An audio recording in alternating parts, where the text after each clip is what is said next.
وما خلقنا السماوات والارض وما بينهما لاعبین، ہم نے زمین و آسمان اور جو کچھ ان کے درمیان ہے یہ کھیل کے لیے پیدا نہیں کیا. ما خلقناہما الا بالحق، زمین و آسمان کی پیدائش کسی مقصد کے تحت ہوئی.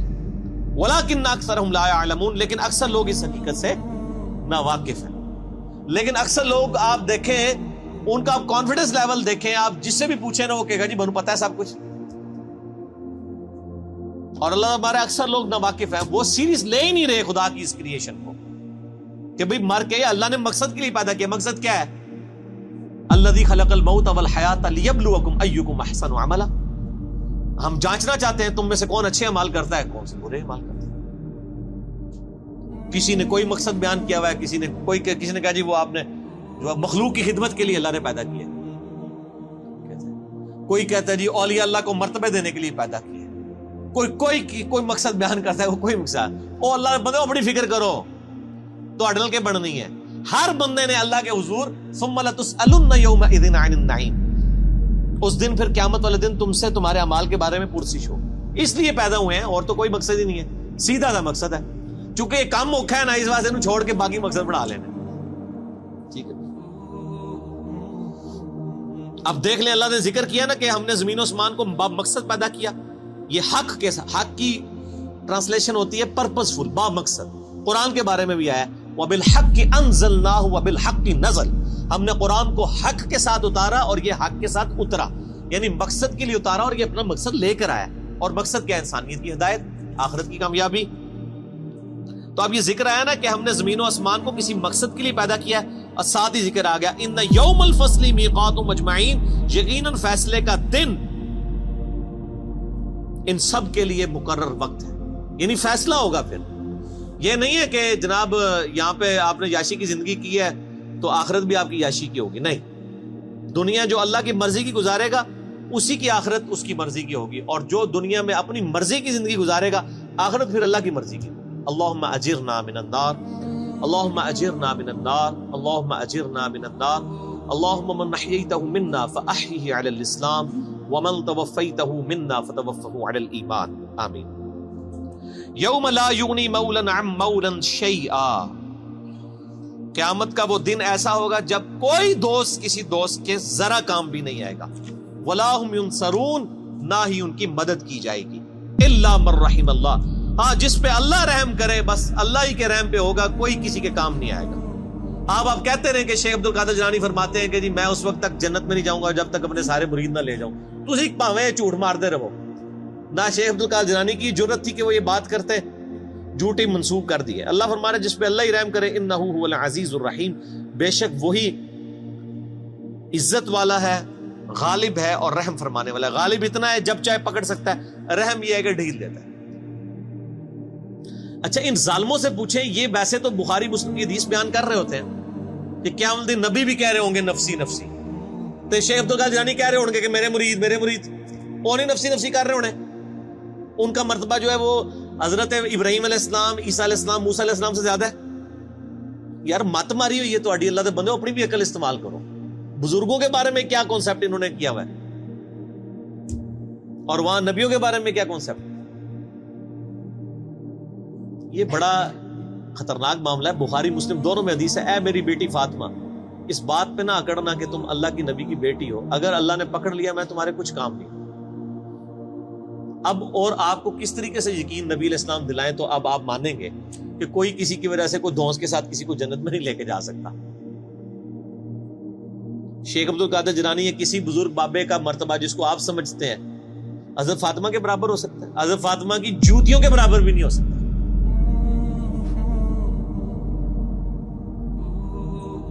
تو آپ دیکھ لیں کتنے بڑے بڑے انہوں نے لوگوں نے دعوے کیے اپنے بزرگ بابوں کے بارے میں. جھوٹ ہے، 100% جھوٹ ہے. ان شجرۃ الزقوم، اب بڑی سخت آیات آ رہی ہیں.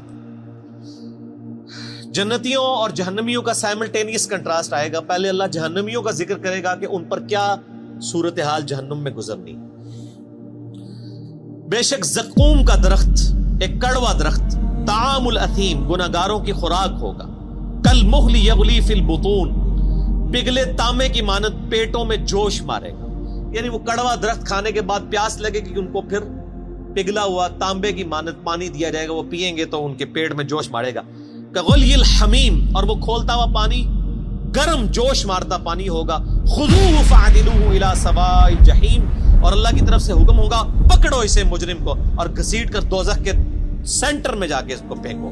ثم صبوا فوق رأسہ من عذاب الحمیم, اور پھر اس کے سر کے اوپر کھولتا ہوا پانی ڈالو عذاب دینے کے لیے.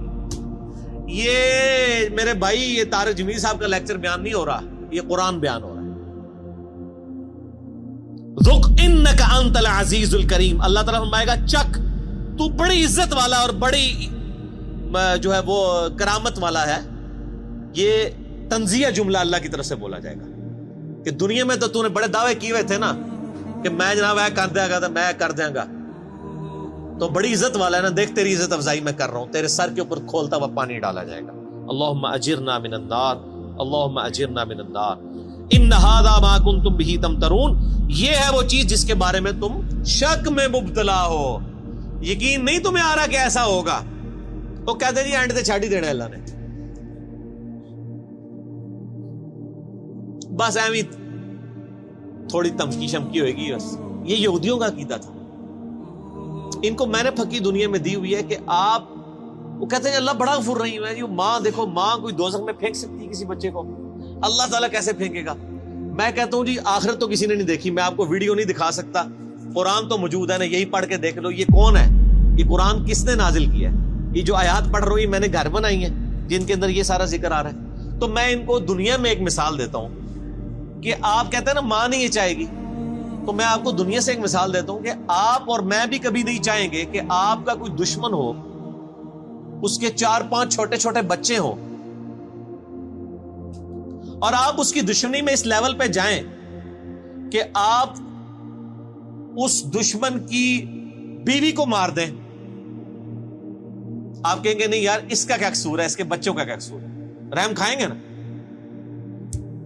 کہ یار اس کی ماں مر گئی بچوں کی, ان بچوں کو بیوہ, جب یہ بچے جو ہیں وہ یتیم ہو جائیں گے تو جو ماں کے بغیر رہیں گے, اور نئی جب ستیلی ماں آئے گی ان کے ساتھ کیا سلوک کرے گی, ان کے مینٹل ماڈلز تک بدل جائیں گے.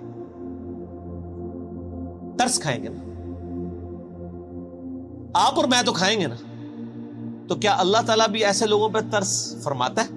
کیا دنیا میں ہزاروں مائیں ایسی مر نہیں جاتی پریگنینسی کے دوران جن کے کئی چھوٹے چھوٹے بچے ہوتے ہیں؟ تو آپ کی ڈاکٹرائن مان لی جائے کہ اللہ تعالیٰ ماں سے بھی زیادہ رحم کرنے والا ہے, تو پھر کبھی کسی ایسی عورت کو موت نہیں آنی چاہیے جس کے 4 چھوٹے چھوٹے بچے ہوں. پھکی تو آڈے سارے بزرگوں کی کتاباں فارغ جے, میں تو پریکٹیکل مثال دے رہا ہوں. بتائیں مجھے ماں سے زیادہ پیار کرتا ہے جی, کس نے دوزخ میں پھینکے گا؟ وہ دنیا میں وہ کر رہا ہے آپ کے ساتھ, ہزاروں عورتیں مار رہا ہے جن کے چھوٹے چھوٹے بچے ہیں. اب رحم کدھر گیا؟ آپ نے رحم کا کیا کانسیپٹ سمجھا ہوا ہے؟ وہ ایک بوڑھی دادی اماں ہے جو پسیج جائے گی, اور رحم فرمانے والا ہے میرے بھائیوں ان پر جو واقعی اس کی طرف رجوع لائیں. وہ ابو جہل کے اوپر رحم فرمانے والا نہیں ہے, وہ فرعون کے اوپر رحم فرمانے والا نہیں ہے, نبیوں کے ماننے والوں پر رحم فرمانے والا. ورنہ میں نے آپ کو پریکٹیکل مثال دے دی ہے, آپ کو آخرت کی ویڈیو میں دنیا میں دکھا رہا ہوں کہ دنیا میں ہزاروں ایسی مائیں مر رہی ہیں جن کے 5-5 6-6 چھوٹے چھوٹے بچے ہیں. اللہ تعالیٰ ان پہ کوئی رحم نہیں فرماتا کہ چلو یار بچے تھوڑے بڑے ہی ہو جائیں. تو یہ چیز اللہ نے دنیا میں دکھائی ہے اس لیے تاکہ آپ کو یقین آ جائے کہ اللہ تعالیٰ پسیج نہیں جاتا. ٹکوسلے تھے مسالہ بیان کرنی ہے بند کرو, ٹھیک ہوگا جی. اللہ تعالیٰ فرما رہا ہے ان ھذا ما کنتم بہ تمترون, یہ وہ تھا جس کو دنیا میں تم شک کرتے تھے. کیا شک کیا کرتے تھے؟ یا اللہ جو کچھ بھی ہے تیرے بابو کی امت سے بخشے جائیں گے. اب سائملٹینیس کنٹراسٹ ان المتقین فی مقام امین, بے شک پرہیزگار امن کی جگہ میں ہوں گے. فی جنات و عیون, اللہ کی طرف سے باغوں میں اور چشموں میں. یلبسون من سندس و استبرق متقابلین, وہ باریک لباس پہنے ہوئے ہوں گے اور دبیس ریشم کا آمنے سامنے بیٹھے ہوں گے. یعنی ان کا جو لباس ہے جس طرح آج کل بھی ہوتا ہے, وہ کیٹی کی شلوار ہوتی ہے, اوپر ململ کا کرتا ہوتا ہے. اللہ فرماتا ہے موٹی ریشم کی ان کی یعنی تہمد ہوگی یا شلوار ہوگی یا پینٹ کوئی بھی ہوگی, اور اوپر کرتے ان کے باریک لباس ہو. کذالک, اور یوں ہی وزوجناہم بحور عین, ہم ان کو بیاہ دیں گے موٹی آنکھوں والی حوروں کے ساتھ. اب یہ حوروں کی ڈیٹیل کے لیے آپ طارق جمیل صاحب کے لیکچر دیکھیں. جو جس چیز کا ایکسپرٹ ہے اس کی طرف ریفر کرنا چاہیے. ادھر ہیں وہ ایکسپرٹ, وہ آپ دیکھیں. یدعون فیہا بکل فاکہۃ آمنین, اور وہ منگوا لیا کریں گے ہر قسم کا پھل اطمینان سے, جو ان کی خواہش ہوگی اللہ تعالیٰ ان کے سامنے رکھے. لا یذوقون فیہا الموت الا الموتۃ الاولی, وہ نہیں چکھیں گے وہاں پر موت کا ذائقہ بجز اس موت کے جو وہ دنیا میں چکھ چکے, بس ایک ہی موت. اچھا میں جنت کی آیات سے نا اس طرح ہی گزر جاتا ہوں نا, تو لوگ کہتے ہیں جنت لیکچر دو, جنت لیکچر. یار جنت لیکچر تو اتنا کچھ ہے, وہ آپ وہی پڑھ لیں. آپ بخاری مسلم میں جنت کا چیپٹر پڑھ لیں, مشکات کی 30 جلد میں جنت کا چیپٹر پڑھ لیں, ٹھیک ہے جی. اور یہ ساری چیزیں کرنے سے یہ تو اسی طریقے سے کہ آپ بریانی کے فضائل بیان کرنا شروع کر دیں, بریانی تک پہنچنے کے لیے بھی تو ایک ایفرٹ کی ضرورت ہے نا. تو وہ سب کو پتا ہے دنیا میں, میرا خیال ہے جنت کے بارے میں تو سب کو ہی پتا ہے, دوزخ کے بارے میں لوگوں نے انڈر ایسٹیمیٹ کی. تو جس چیز کی ضرورت ہے وہی کریں, اور یہی صحابہ کا طریقہ بھی ہے. بخاری مسلم اٹھا کے دیکھیں, جب حضرت عمر کو زخم لگا ہے تو ان کے پاس آ کے صحابہ کہہ رہے ہیں کہ آپ کی وجہ سے اللہ تعالیٰ نے اسلام کو اتنی شوکت دی ہے, رومن پرشین امپائر گری ہے, اور ہم اللہ سے امید کرتے ہیں کہ آپ اللہ کے حضور آپ تو بخشے بخشائیں. یہ بخاری مسلم دونوں میں ہے. اس زخم کی حالت میں انہوں نے کہا میں تو بس یہی چاہتا ہوں کہ جو کچھ میں نے اسلام کے لیے کیا نا, اس کے بدلے میں اللہ صرف میرے گناہ معاف کر کے مجھے برابر چھوڑ دے. جنت تو چھوڑ دو, بس مجھے برابر کر دے کہ میرے گناہ اور نیکیاں برابر ہو گئی ہیں, میں بریک ایون پوائنٹ پہ آ گیا ہوں. جنت کی بات تو حضرت عمر نے بھی نہیں کی ہے مرتے وقت, حالانکہ اس وقت ضرورت تھی کہ وہ جنت کی بات کرتا ہے کہ میں سیدھے ہی جنت ہی چلے آ جاؤ, اور جنت کی گارنٹی بھی ملی بھی تھی. یہ باتیں نہیں کسی کو یاد. جب ہم یہ باتیں کرتے ہیں ہمیں کہتے ہیں جی کڑوی کڑوی باتیں ہر وقت کرتا ہے. تو حضرت عمر بھی کڑوی کڑوی باتیں کرتے تھے, حالانکہ وہ تو موت کے وقت تھے, اس ٹائم تو ضرورت تھی وہ جنت کی باتیں کرتے. انہوں نے کہا بس مجھے اللہ برابر ہی چھوڑ لینا, اتنا ہی کافی میرے. او بھائی عقل نہ ہوئے تھے موجے ہی موجاں, اور عقل ہوئے تھے سوچے ہی سوچا. جسے عقل ہو اس کو سوچ ہوتی ہے. حضرت عمر کو عقل تھی, آپ کو عقل نہیں, آپ کے بزرگوں کو, آپ کے واعظین کو, آپ کے علماء کو عقل نہیں ہے, اس لیے وہ آپ کو میٹھی لوریاں دیتے ہیں. ٹھیک ہے مست رہو, ٹھیک ہے, انہوں نال ہی ہو گے کیا عمل داڑے, ٹھیک ہے. وہ ہمارے ساتھ لوگ بات کر رہے ہوتے ہیں نا, وہ نہیں یزید نو برا نہ کرو, ہم کہتے ہیں جی ٹھیک ہے اللہ آپ کا حشر یزید کے ساتھ کرے. نہیں, اگر ایڈی کانفیڈنٹ ہو تو منگے کرو دعا کہ یزید اور اس کے خاندان کے ساتھ ہمارا حشر ہو. ہم کہتے ہیں حسین اور اس کے خاندان مولا علی کے ساتھ ہمارا حشر ہو. ہم تو کانفیڈنٹ ہیں, آپ میں اعتماد نہیں ہے.